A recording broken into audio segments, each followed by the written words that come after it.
So I have to make a disclaimer here. All the footage you're about to see and all the testing you're about to see here on these expansion primers, please keep in mind that these are the very first primers to have come off of their assembly line. Supposedly, this is of the first batch of 100,000 primers to come off. So these are 1,000 primer packs, which means there's about 100 of these in that first batch. I have one of those. I actually have two of them.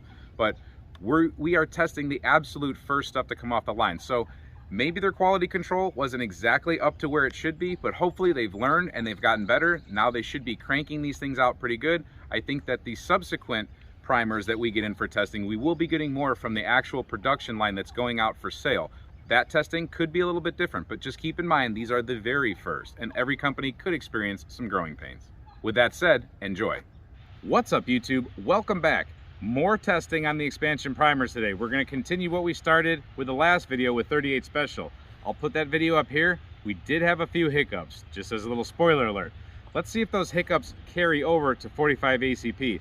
I'm using 3 different guns this time because I want to get 3 different strikes on these primers. We don't want to have any failures and blame it on the gun. So I know the Chiappa is a solid gun. Those 38s that I loaded up, I know that those were loaded properly with proper primer depth and all that. We had problems. Now let's either confirm that that is a real problem or confirm that maybe it's just isolated to the Chiappa and the 38 Special ammo. But for now, we have loaded up basically what is my version of match grade ammunition. We have these extreme primers loaded up into 45 ACP with 185 grain Nosler jacketed hollow points. These are nice rounds.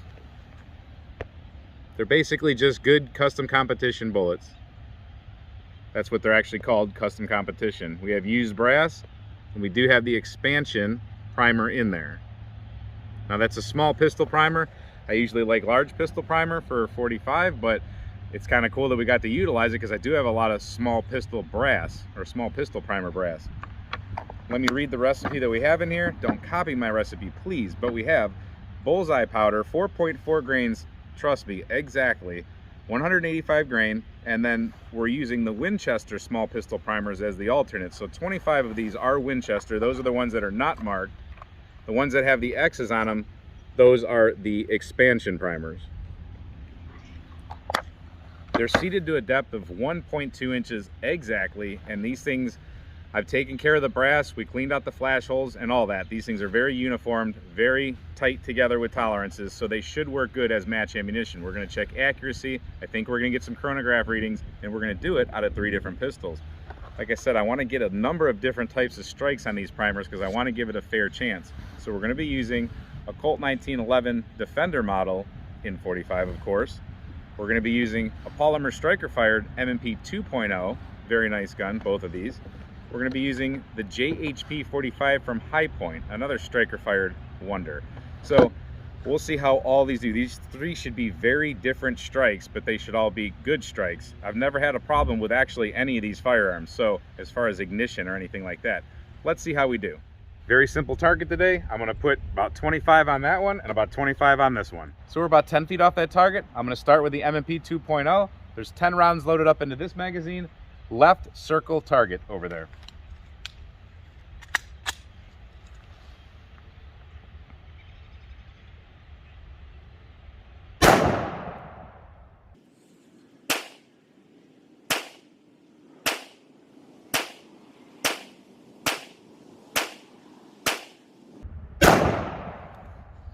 All right, let's take a look at that. I would say that that ammo is dialed in pretty good. Of course, everything worked fine with the Winchester, so we should be able to get something duplicating over here of that type of accuracy, and hopefully they all ignite. All right, we're going for the right dot now. We have 10 of the expansion primers loaded up.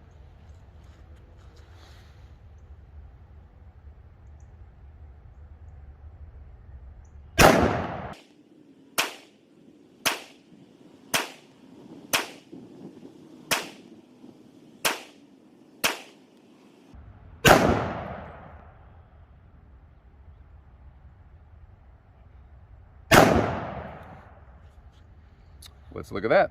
So we did have 10 rounds go off. That was good. The group, I would say, opened up a little bit. It could be me. It could be the rounds.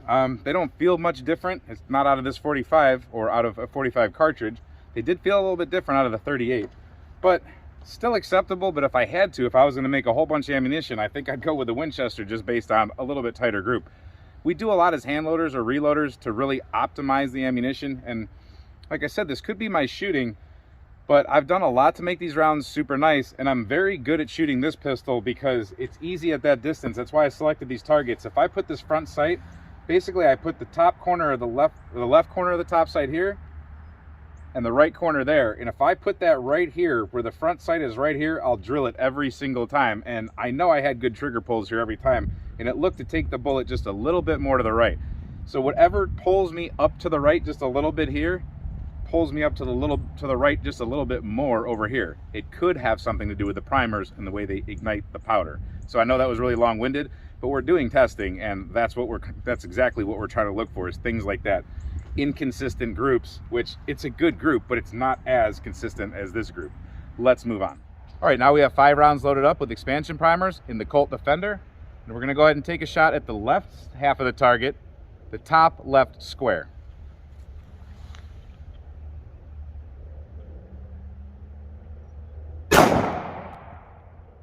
Excuse me, I meant Winchester primer.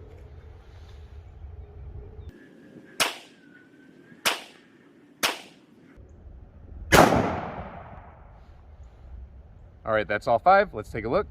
It's a little different to aim at the squares than it is the dot. You get just a little bit of a different overlay, but not a bad group. Let's see how the expansion primers work. All right, right side of the target, top left square.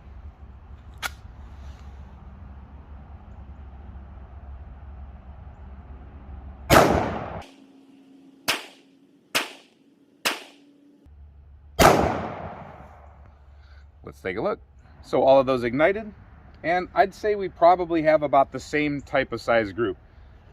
When you compare that to that, it might be just that one shot's a little off. I would probably count that as me because the other 4 averaged in right there. So we're not doing bad today, especially compared to the 38 Special.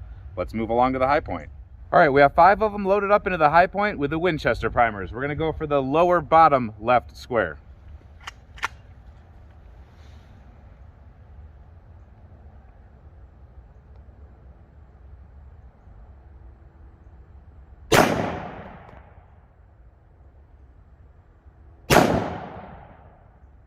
Well, that was a hole in a hole.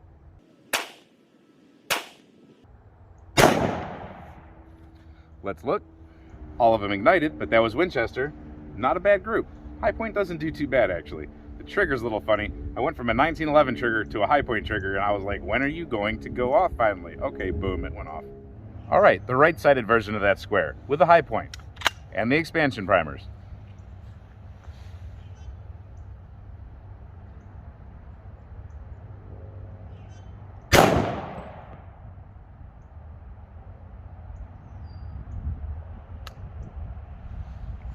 All right, we just had a click, no bang. So I was really wondering if that was gonna actually come up, and I started to question my 38 reloads, and I thought, that's not gonna look good for me. I'm really gonna look like an idiot with my reloads, but now I think we might be proving something here, because now it happened in a very reliable firearm that has a good strike to it. It didn't happen in the other ones, which surprises me, but those also have very good hard strikes to them. So we've waited long enough, let's see what happened.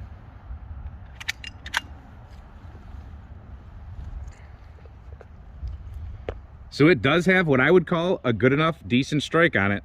It's not the hugest, deepest gouge, but it's a strike.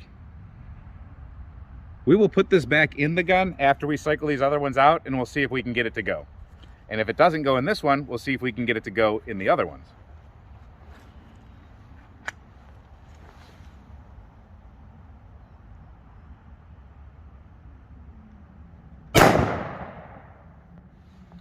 That was another hole in hole, pretty much. That was better than the other hole in hole.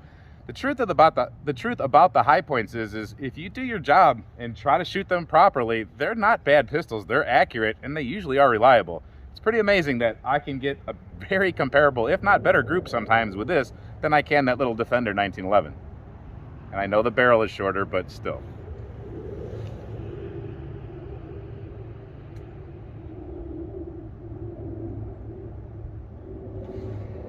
And I think we just had another one of those bad strikes, or bad primers. Oh no, I just didn't have one in the gun, so there we go.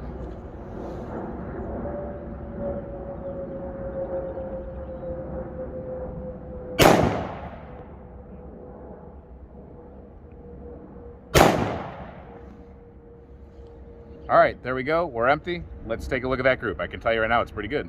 I know it was only 4 rounds, but best group of the day goes to High Point so far. Hey. All right, I have the offending primer, and I'm going to put it back in that magazine, strike it again.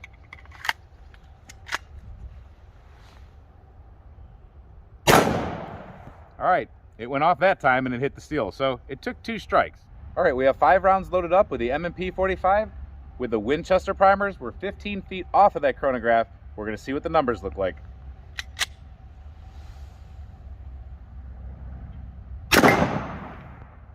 .692. We had an error.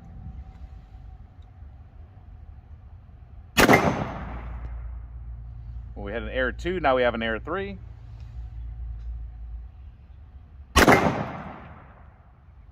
And another error because of the stupid sun behind us. I can't get it right. I'll put the sunshade on there for this very last shot. I don't know if that'll help, but let's try. We got 1 shot left.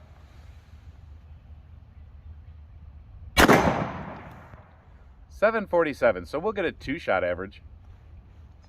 So that stinks. I can't change it, and I'm not gonna lie because we do honest reviewing here on the Turkey's Opinion. I got 5 rounds left of the expansion primed bullets, or rounds. Let's see how they go.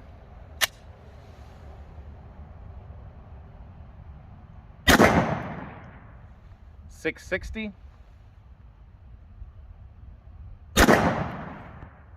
.658. .687. .688. And .675. Let's get those numbers packed away. So I'll put the numbers for both up here. Like I said, 2-shot average on the one. Some of these rounds were pretty consistent though. So there you go, another test in the books for expansion primers. So you guys are gonna have to use the information as you see fit. I don't know if you wanna buy these or not. We're gonna do more testing going forward. I have a lot more ammunition loaded up. We're gonna see if we have any failures. That was much better than the 38, but I expected better. I don't expect any failures. I don't have these type of failures with my ammunition. The accuracy did seem pretty good. The chronograph did not seem like it was off. Now in the other video, take a look at how these things looked at night and without any bullets in it. We just shot these things with primer only. We did shoot a group with 38, but we did a lot of shooting with just the primer only to see how much smoke we got out of there, how much flash we got in the low light, things like that. Hope you enjoy this kind of testing, and until we see you next time, stay safe, have fun, and keep shooting.